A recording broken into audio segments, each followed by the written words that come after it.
Hello అండి. Welcome back to Alekhya's kitchen and vlogs. ఇవాళ మన ఛానల్లో మీకు సింపుల్ అండ్ టేస్టీగా మటన్ పలావ్ని ఎలా తయారు చేసుకోవాలో చూపిస్తానండి. ప్రాసెస్లోకి వెళ్ళిపోదాము. నేను మటన్ పలావ్ కోసమని ఇక్కడ 1 kg దాకా మటన్ని తీసుకున్నాను. ఒకసారి నీట్గా వాష్ చేసుకున్నాను మటన్ని. వాష్ చేసుకున్న తర్వాత నేను దానిలోకి ఒక 4-5 టేబుల్ స్పూన్ దాకా గరం మసాలా పేస్ట్ని వేసుకున్నాను. నేను ఇక్కడ గరం మసాలా పేస్ట్లో ఏమేమి ఇంగ్రీడియంట్స్ యూజ్ చేశాననేది మీకు కింద డిస్క్రిప్షన్ బాక్స్లో క్లియర్గా మెన్షన్ చేస్తానండి. ఒకసారి చెక్ చేయండి. గరం మసాలా పేస్ట్ వేసుకున్న తర్వాత 2-3 టేబుల్ స్పూన్ దాకా కారము, ఒక ½ టేబుల్ స్పూన్ దాకా పసుపు, 1 టేబుల్ స్పూన్ దాకా ఉప్పుని వేసుకోవాలి. మీలో ఎంతమందికి మటన్ పలావ్ అంటే ఇష్టమండి? నాకు కామెంట్ సెక్షన్లో చెప్పండి. తర్వాత నేను ఇక్కడ కలర్ కోసమని ఒక 1 టేబుల్ స్పూన్ దాకా కాశ్మీరీ రెడ్ చిల్లీ పౌడర్ని వేసుకున్నాను. ఇది ఆప్షనల్ అండి, మీకు కావాలంటే వేసుకోవచ్చు, వేసుకోకపోయినా పర్వాలేదు. తర్వాత నేను ఇక్కడ 2-3 టేబుల్ స్పూన్ దాకా పెరుగుని వేసుకున్నాను. తర్వాత ఒకసారి బాగా మిక్స్ చేసేసుకుని ఒక ½ an hour పాటు రెస్ట్ ఇవ్వాలండి.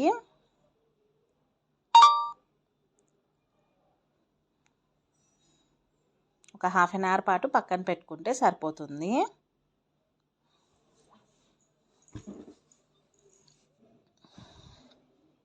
½ an hour తర్వాత మనం మటన్ని ఉడికించుకోవాలి కదండి. దానికోసమని నేను పొయ్యి మీద ఒక కుక్కర్ని పెట్టుకున్నాను. కుక్కర్లోకి 1 టేబుల్ స్పూన్ దాకా ఆయిల్ని వేసుకున్నాను.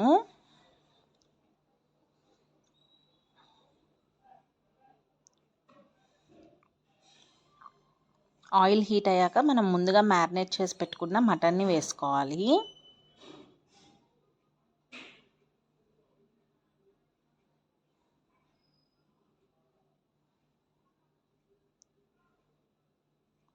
తర్వాత దానిలోకి ఒక చిన్న గ్లాస్ దాకా వాటర్ని వేసుకుని కుక్కర్ మూత పెట్టేసుకుని ఒక 5-6 విజిల్స్ వచ్చేంత వరకు ఉడికించుకోవాలండి. ఒక 5 to 6 విజిల్స్ వచ్చాక మనం ఇంకా స్టవ్ ఆఫ్ చేసేసుకోవచ్చు. తర్వాత మనం ఇక్కడ మటన్ పులావ్ కోసమని నేను ఇక్కడ పొయ్యి మీద ఒక కడాయి పెట్టుకున్నాను. కడాయిలోకి ఒక 2-3 టేబుల్ స్పూన్ దాకా ఆయిల్, ఒక 2 టేబుల్ స్పూన్ దాకా నెయ్యిని వేసుకున్నాను.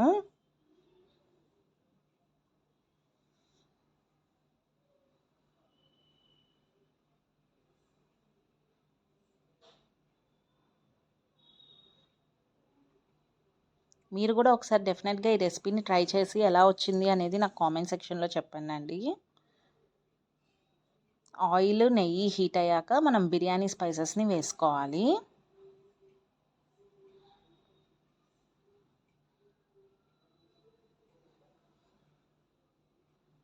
తర్వాత నేను ఇక్కడ ముందుగా ఒక ఉల్లిపాయని సన్నగా తరిగి పెట్టుకున్నాను. ఇలా కట్ చేసి పెట్టుకున్న ఉల్లిపాయని ఒక 2-3 పచ్చిమిర్చిని వేసుకున్నాను. వేసుకుని ఒక 5 minutes పాటు ఫ్రై చేసుకోవాలి.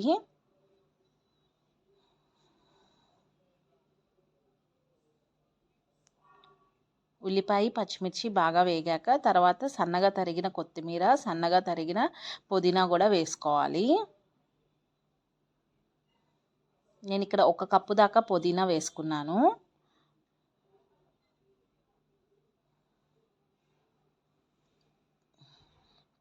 వేసుకుని ఒకసారి బాగా మిక్స్ చేసుకుని ఒక 5 minutes ఫ్రై చేసుకోవాలి.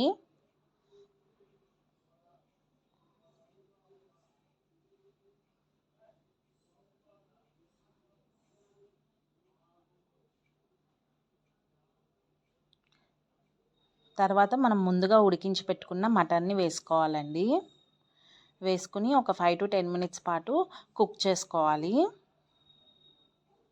కొంచెం దగ్గరికి గిరేంత వరకు, కొంచెం వాటర్ అంతా కూడా డిజాల్వ్ అయ్యేంత వరకు కొంచెం ఒక 5 to 10 minutes పాటు ఉడికించుకోవాలి. తర్వాత నేను ముందుగానే బాస్మతి రైస్ని వాష్ చేసి పెట్టుకున్నానండి. నేను ఇక్కడ 3 glasses ఆఫ్ బాస్మతి రైస్ని తీసుకున్నాను. బాస్మతి రైస్ని వేసుకున్నాక ఒకసారి బాగా మిక్స్ చేసుకోవాలి.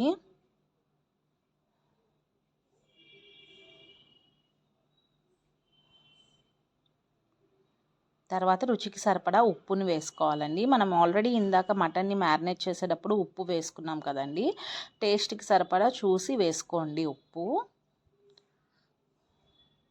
ఒకసారి ఉప్పు వేసుకున్నాక ఒకసారి బాగా మిక్స్ చేసుకోవాలి.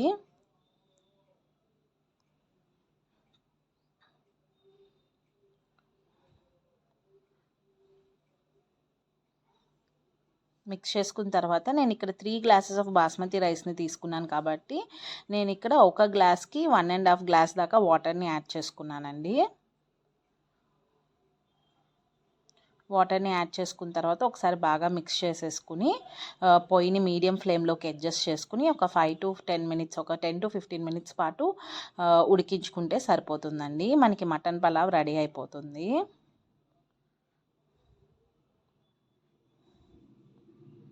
చూసారు కదా, ఎంతో టేస్టీ అండ్ సింపుల్గా మనకి మటన్ పలావ్ అనేది రెడీ అయిపోయిందండి. మీరు కూడా ఒకసారి డెఫినెట్గా ట్రై చేసి నాకు ఎట్లా వచ్చింది రెసిపీ అనేది కామెంట్ సెక్షన్లో చెప్పండి. మీకు కనుక నా వీడియో నచ్చినట్లయితే please like, share and subscribe to my channel అండి. Thank you.